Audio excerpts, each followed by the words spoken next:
You only live once, but if you do it right, that once is enough. So with this, we'll start. We were doing PYQs. We are already done with multiple videos,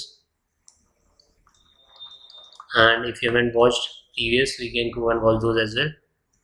Different types के questions we have taken, जिनमें बहुत चीज़ें और use हो रही थी. Possible cases लिखने पड़ रहे थे, डायरेक्ट फार्मूला वाले क्वेश्चंस नहीं थे. So that is the most important thing. Direct formula वाले क्वेश्चंस आर इजी. अगर सीधा आपसे कुछ पूछ ही लिया है कि इसका वॉल्यूम बता दो या इक्विवेलेंट कितने चीज़ें बन जाएगी इस पर्टिकुलर वॉल्यूम से, फॉर एग्जाम्पल एक स्फेयर है, उसका बड़ा है, ज़्यादा है वॉल्यूम, उतने ही सेम वॉल्यूम्स के कोई आपको छोटा कुछ दे दिया रेडियस वगैरह, उसके कितने स्फेयर बन जाएंगे, तो वो वाले questions are easy. But if you see जो हमने questions लिए हैं, most of these questions are of possible cases. You have to write all the possible cases and then only you will reach the answer. So okay, last मैंने दिया था and बोला था try this and push your answers. If you haven't done it, no problem, we'll do it. So यहाँ पे we'll start with this.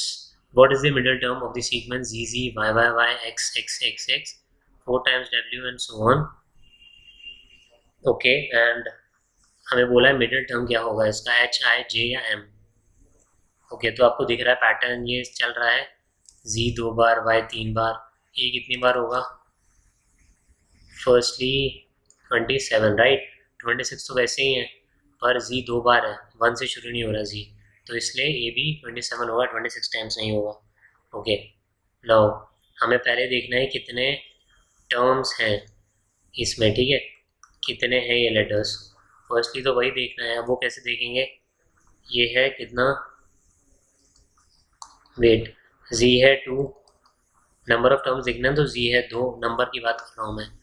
Y है 3 बार, x है 4 बार, W है 5 बार, फिर 6 बार, फिर आगे सुवन, ए है 27 टाइम्स. ये हमें ऐड करना है. तो one way is you can do this, but इतना भी स्टंट करना is of no use. You will waste a lot of time, will not be able to clear. Okay, so what we can do here is we'll use a formula for sum of first and natural numbers. ठीक है, क्या है वो formula, n into N plus 1 by 2. ठीक है, so n into N plus 1 by 2 is your formula जो हमें use करना है, which is sum of first and natural numbers. पर फर्स्ट n के लिए 1 तो है ही नहीं, तो 1 जितना तो वी कैन मैनेज, हम बाद में माइनस कर देंगे, but that is going to be easy for us. Otherwise यहाँ हमें 1 + 2 + 3 ऐसा कर करके पूरा करना पड़ेगा 27 तक. तो आर एन इज 27, 27 + 1 बाई 2 कितना हो गया, 27 इंटू 28 बाई 2, 28 कितना हो जाएगा, 10 and 4 14. So this is 27 into 1 4 which is कितना, 27 and 4, 7 4 is 28, 7 1 time is 7, 4 2 is 8, 16 15 16 17, दो कैरी भी था. then 2 times 1 is 2 plus 1 is 3, कितना आ गया, 3 7 8, राइट. अब इससे फर्स्टली हमने जो -1 नहीं था यहाँ पे, फर्स्ट एंड नेचुरल नंबर, तो 1 हमने नहीं ऐड किया, राइट, तो हम 1 हम यहाँ से माइनस कर देंगे. so that is 378 minus 1, which turns out to be 377, जो अपने क्या है टोटल नंबर ऑफ लेटर्स जो इस सीरीज में है अपने. अब हमें बोला गया है हमें क्या ढूंढना है, मिड. तो मिड कितना होगा, 377 डिवाइड बाई 2 इज 2 1 ज़ा 2 बचा 1, 8 ज़ा 16 बचा 1, फिर 8 ज़ा 16, तो 188.5. तो वो क्या होगा, मतलब 188 के बाद 189th टर्म अपनी, 189th टर्म जो है वो अपना क्या होगा, जो मिडल में है, मिडल टर्म जो हमें निकालनी है. Now most of you must be very clear कि मैंने क्यों यूज़ किया. Some of you might be having this question कि इसमें तो नंबर ऑफ टर्म्स की बात की थी, हमने फॉर्मूला लगाया for sum of unnatural numbers.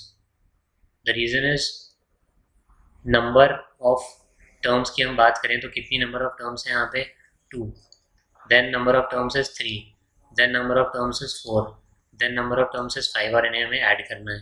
Okay, sum of first and natural number is 2 + 3 + 4 + 5, तो हम उसी को ऐड कर रहे हैं तो हमारे पास सम आ रहा है, पर जो सम आ रहा है वही हमारे नंबर ऑफ लेटर्स भी हैं, क्योंकि हमें दिया ये हुआ है कि Z2 है, Y3 है, X4 है, इसलिए हमने ये वाला फॉर्मूला यूज़ किया। तो 189th टर्म हमें अब निकालनी है। ओके, तो वो कैसे आएगा, विच इज़ 189th। अब एक वे है कि हम यहाँ से ऐड करना शुरू कर दें। वेट मैं बता देता हूँ, वो भी 189 प्लस 189 कितना है, 188 आ रहा था ना अपने यहाँ, 88.5। तो फर्स्ट डू दिस, 188 और 188 इज 16, 1 यहाँ, 16 1 17, 376। तो अपनी एक टर्म बच गई 377 जो मिडल होगी। ये क्लियर हो गया। तो वन वे इज, अब मैं इस टर्म की तरफ हमें क्या निकालनी है, 189th टर्म। एक वे है कि मैं इधर से जाऊँ, एक वे है कि मैं इधर से जाऊँ। इधर से जाने में नुकसान क्या है, Z 2 बार ही है, Y 3 बार है, X 4 बार है, तो मुझे कैलकुलेट करना पड़ेगा कि कौन सा आएगा। ठीक है, लेटर। तो इंस्टेड ऑफ दिस मैं पीछे से आ जाता हूँ 189 टाइम्स, तो कौन सा अपने पास आ सकता है, तो बड़े नंबर्स है ना, A 27 टाइम्स है, ईजी हो गया मेरा काम। 27 प्लस B 26, C 25, ठीक है, प्लस 24। इस तरीके से मैं चल के आ सकता हूँ। 23, 22 ऐड करते हैं, कितना कहीं आगे ना बढ़ जाए। 27, 27, 37, 47, 47, 48, 49, 50, 51, 52, 53, 53, 63 and 73, 73 and 5 is 78, 78 and 4 is 82, 82 से 92, 92 से 102, 102 से 112, 112 से 122, 13 is 125, 125, 126, 127, 127, 37 and 147, 147 तक पहुंच गए हम, प्लस 21, 47 से 57, 57 से 67 एंड 1 कितना हो जाएगा, 47 से 57, 67 एंड 1 इज 68, 67, 168 पे पहुंच गए यहाँ। अभी और बचा है 20 ऐड किया, 168 से 178 एंड 178 से 188। ठीक है, अब यहाँ कहाँ पहुँच गए, 188। अब एक और ऐड होते ही मैं वहाँ पहुँच जाऊँ, तो 19 नहीं, हमें एक चाहिए। अब जो भी नंबर है वो ये वाला होगा। तो ये क्या था अपना, A B C D E F G, this is our H and 189th is going to be our I. Only 189th he I नहीं है, 189th से 19 आ गए। ठीक है, मतलब 19 टोटल है जो I ही है, पर उसी पे चेंज हुआ है 189th पे ही। तो even if you are not sure कि 188 लेना होता है 189, तो भी वो मिस्टेक हो जाती है कि 189th लेना है। तो 189th है अपना क्या, आई। तो आई है ऑप्शन में, बिल्कुल है B. Okay, I will quickly repeat. तो what is the middle term of the sequence, ZZ YYY XXXX 4 times W and so on, and हमें ऑप्शन दे दिया HIJM। तो हम बात करते हैं कितने हैं। हमने देखा Z जो है वो 2 हैं, Y है 3, फिर X है 4, W है 5 एंड सो ऑन। E कितने होंगे, E होंगे 27, फिर 26 तो टोटल हैं लेटर्स। Z 1 होता तो 26 ही होता है, पर Z इज 2 टाइम्स Z, तो ये होगा 27। ओके, नाउ हमने फॉर्मूला यूज़ किया इंस्टेड ऑफ एडिंग। अगर आप ऐड भी करोगे ऐसे 2 टर्म्स प्लस 3 प्लस 4 प्लस 5 और इन सबको ऐड करोगे 27 तक, तो भी वही आएगा, पर हमने सीधा फॉर्मूला यूज़ कर लिया। फॉर्मूला क्या, यही चीज़ें विल इंक्रीज योर स्पीड। तो sum of first and natural numbers का हमने यूज़ किया, that is n into N plus 1/2। तो n अपना क्या है, जो लास्ट टर्म है दैट इज 27। तो 27 into 27 plus 1/2 that is 27 into 28/2, and finally आ गया 27 इंटू 14 दैट इज 378। -1 किया क्यों, Z 2 से स्टार्ट हो रहा था, तो इस सीरीज़ जो अपनी है ये तो 1 से स्टार्ट हो रही है, यहाँ 1 भी है, तो हमने वो 1 माइनस कर दिया एंड में, तो 377 हो गया। तो 377/2 क्योंकि हमें मिडिल टर्म निकालनी है, तो आया 188.5। 188.5 आया, तो अपनी कौन सी टर्म होगी मिडिल, 189th टर्म निकालनी है। अब एक तरीका कि हम आगे से चलें, तो उसमें हमें ऐड करना पड़ेगा 2 + 3 + 4 एंड देखना पड़ेगा कि कौन सा लेटर आ रहा है। इंस्टेड ऑफ दिस हम पीछे से आ गए, पीछे से हम 189th ले रहे हैं, वो भी सेम है। ठीक है, आगे 188 टर्म्स है, पीछे 188 टर्म्स हैं, और बीच में एक टर्म है, तो टोटल आ रहा है अपना 377।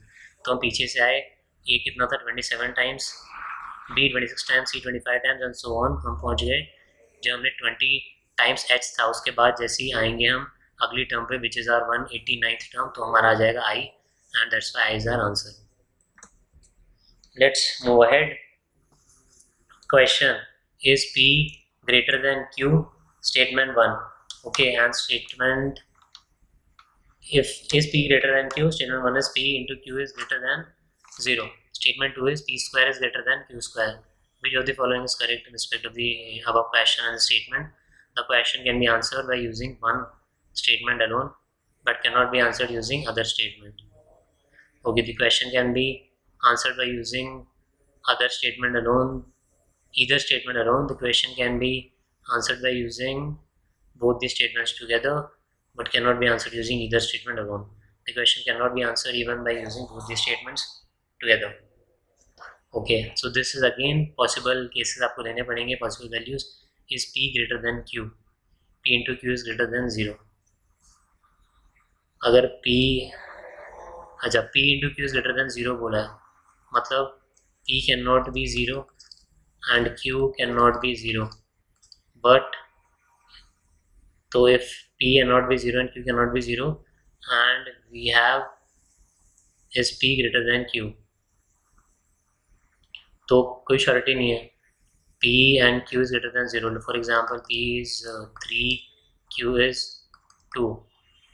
तो कितना हो गया अपना आंसर is 6. तो P into Q is greater than 0. Okay, this product is greater than 0. Is P greater than Q? P greater than Q. In this case, we can say this. But minus वाले भी cases हो सकते हैं, ठीक है.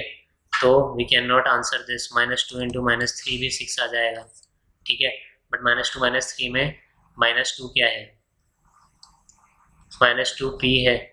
For example -2 हम Q ले लेते हैं, जैसे हमने Q2 लिया है, -2 is Q and -3 is P. तो इस केस में तो -2 बड़ा है ना -3 से. सो स्टेटमेंट 1 तो भूल जाओ. P into Q is greater than 0. Second की बात करते हैं. P square is greater than Q square. Okay, same ways मैं यही दोनों ले लेता हूँ.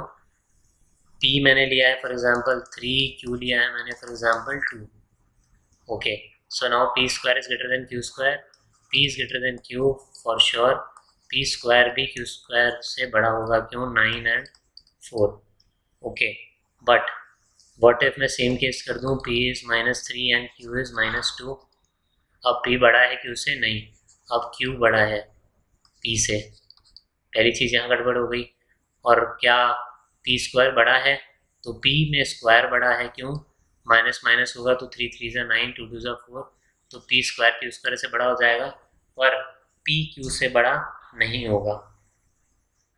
कंबाइन करेंगे तब भी it is of no use, ठीक है. ये वाला हमने देख ही लिया, 3 and 2 वाला केस. क्यों? P square is greater than Q square. P into Q is greater than 0.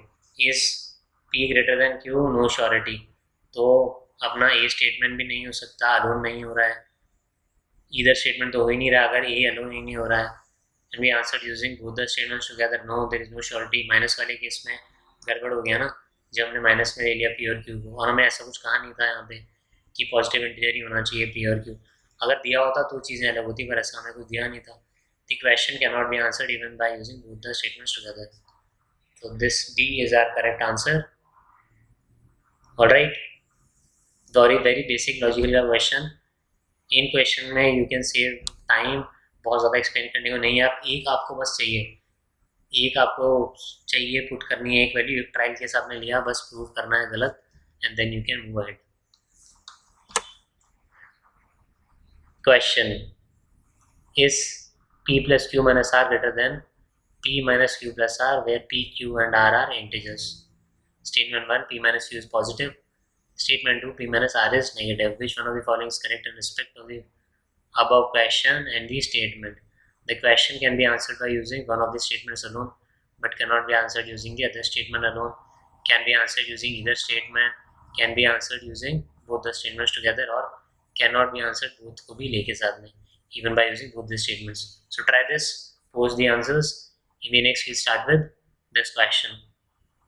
So logical reasoning वाले क्वेश्चन कुछ आपको लग सकते हैं टफ, बट मेजरली इसमें यू कैन सेव टाइम, बहुत ही फास्ट कर सकते हो and you can gain some marks. जो बाकी वैसे क्वेश्चन हैं उनमें यू विल सी और कुछ प्रॉब्लम नहीं है, पर they are taking a lot of time because there are multiple cases and you have to write all the possible cases. Directly you will not be able to solve. You can see हमने most of the questions में possible cases लिखे हैं and that is the safest option. So in the next we start with our this question and we move ahead. If you have any doubts you can definitely ask. That's it. Thank you.